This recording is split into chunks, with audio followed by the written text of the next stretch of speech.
তো ভাই আমরা আইপিএল প্রায় শেষ হওয়ার মুখে চলে এসেছি। আইপিএল শেষ হলেই সঙ্গে সঙ্গে ইন্টারন্যাশনাল ক্রিকেট ফিরে আসবে।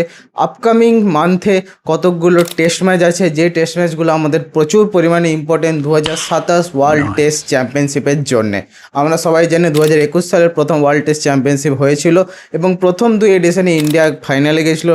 থার্ড এডিশনে আমরা ফাইনালে যাইনি, প্রথম দুবারে আমরা হেরেছি। কিন্তু এইবারে 2027 ওয়ার্ল্ড টেস্ট চ্যাম্পিয়নশিপের ফাইনালে ইন্ডিয়া কি যেতে পারবে? সেই যাওয়ার জন্য সেই রাস্তাতে আমাদের সামনে টোটাল 10খানা টেস্ট ম্যাচ আছে, 4খানা টেস্ট সিরিজ আছে। এই সিরিজগুলো শুধুমাত্র টেস্ট ম্যাচের নয়, এতে ওডিআই টি20 সবই আছে। কিন্তু আজকের এই ভিডিওতে আমরা শুধুমাত্র টেস্ট ম্যাচগুলো নিয়ে কথা বলবো।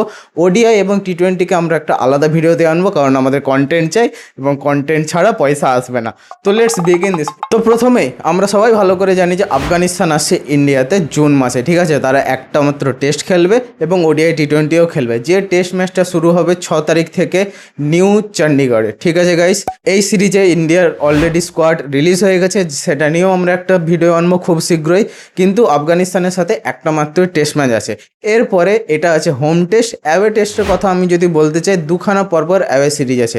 অগাস্ট মাসে দুখানা টেস্ট ম্যাচ আছে শ্রীলঙ্কার এগেনস্টে, এবং লেট অক্টোবর এবং নভেম্বরের প্রথম উইকে আছে দুখানা টেস্ট ম্যাচ নিউজিল্যান্ডের সাথে নিউজিল্যান্ডে গিয়ে। এই দুটো টেস্ট সিরিজের এখনও টাইম, ডেট, ভেনিউ অ্যানাউন্স করা হয়নি। যেদিন অ্যানাউন্স করবে ভাই আমি তক্ষুনি এনে দেবো, ঠিক আছে। এই দুটো টেস্ট সিরিজ আমাদের জন্য খুবই ইম্পর্ট্যান্ট, কারণ লাস্ট যেবারে নিউজিল্যান্ড ইন্ডিয়াতে এসেছিলো পুরোপুরি ভরাডুবি খেয়েছি। শ্রীলঙ্কাতে আমরা বহু দিন গিয়ে টেস্ট ম্যাচ খেলিনি, এবং এটা মনে রাখার বিষয় যে শ্রীলঙ্কায় যখন টেস্ট ম্যাচ হয় এমনি ইন্ডিয়ান মিডল অর্ডার এখন ঠিকঠাক স্পিন খেলতে পারে না, এবং শ্রীলঙ্কার স্পিনাররা শ্রীলঙ্কাতে কতটা ডেডলি হতে পারে সেটা আমরা খুব ভালো করে জানি। তারপরে ওডিআই সিরিজ, টি20 সিরিজ কিছু আছে, কিন্তু the most important and the most awaited series here, that is Border Gavaskar trophy 2027। এই টেস্ট সিরিজে আছে ভাই টোটাল 5খানা টেস্ট, যেরকম হয় 5খানা টেস্ট ম্যাচ। এবং এই যে ভেনিউগুলো ভাই আমার খুব একটা পছন্দ নয়। আলটিমেট যেসব ইন্ডিয়ান ক্রিকেটের স্টেডিয়ামগুলো আছে সেগুলোকে সব ইগনোর করে দেওয়া হয়েছে, সেটা নিয়ে আমি অলরেডি একটা ভিডিও করেছি। কিন্তু এই ভিডিও যে মেন টপিক, যে কোথায় কখন বর্ডার গাভাস্কার ট্রফি হবে, ঠিক আছে গাইস। জানুয়ারি মাসে শুরু হচ্ছে বর্ডার গাভাস্কার ট্রফি, যেখানের প্রথম টেস্ট ম্যাচ হবে 21শে জানুয়ারি থেকে 25শে জানুয়ারি নাগপুরে, ঠিক আছে গাইস। সেকেন্ড টেস্ট ম্যাচ হবে 29th জানুয়ারি থেকে 2nd ফেব্রুয়ারি চেন্নাইতে। থার্ড টেস্ট ম্যাচ হবে 11th ফেব্রুয়ারি থেকে 15th ফেব্রুয়ারি অবধি গুয়াহাটিতে। ফোর্থ টেস্ট ম্যাচ হবে 19শে ফেব্রুয়ারি থেকে 23শে ফেব্রুয়ারি রাঁচিতে। এবং last and fifth test match হবে 27শে ফেব্রুয়ারি থেকে 3rd মার্চ অবধি আহমেদাবাদে, ঠিক আছে গাইস।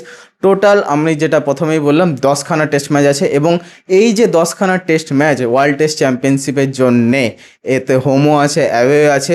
কিন্তু এই 10খানা টেস্ট ম্যাচের মধ্যে আই থিঙ্ক ইন্ডিয়াকে মিনিমাম 6 থেকে 7খানা টেস্ট ম্যাচ জিততে হবে।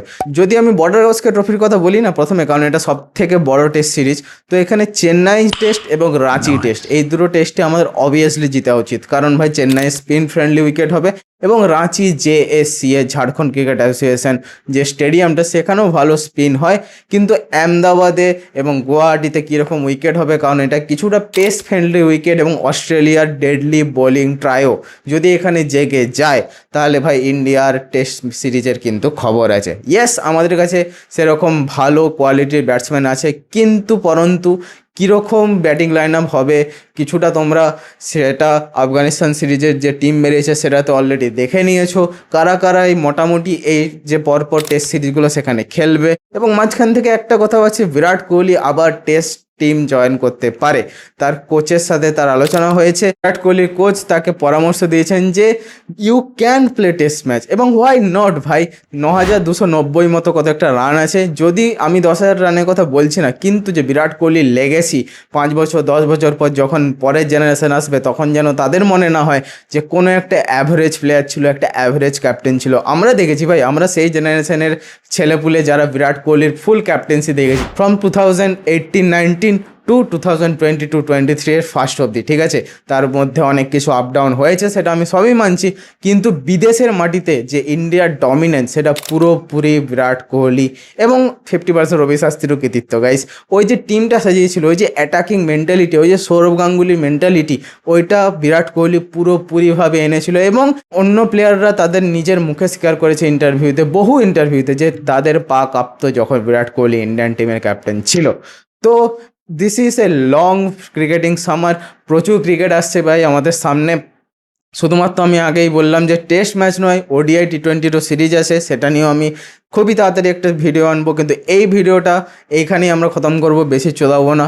এরপরে যে ভিডিওটা আনবো সেই ভিডিওটা পুরো আফগানিস্তানের ওয়ানডে এবং টেস্ট টিমের যেটা বেরিয়ে এসেছে সেটাকে আমরা ডিটেলস অ্যানালিসিস করব, কে কে চান্স পেতো, কে কে চান্স পেয়েছে এবং কারা কারা আরও ডিজার্ভ করে, ঠিক আছে গাইস।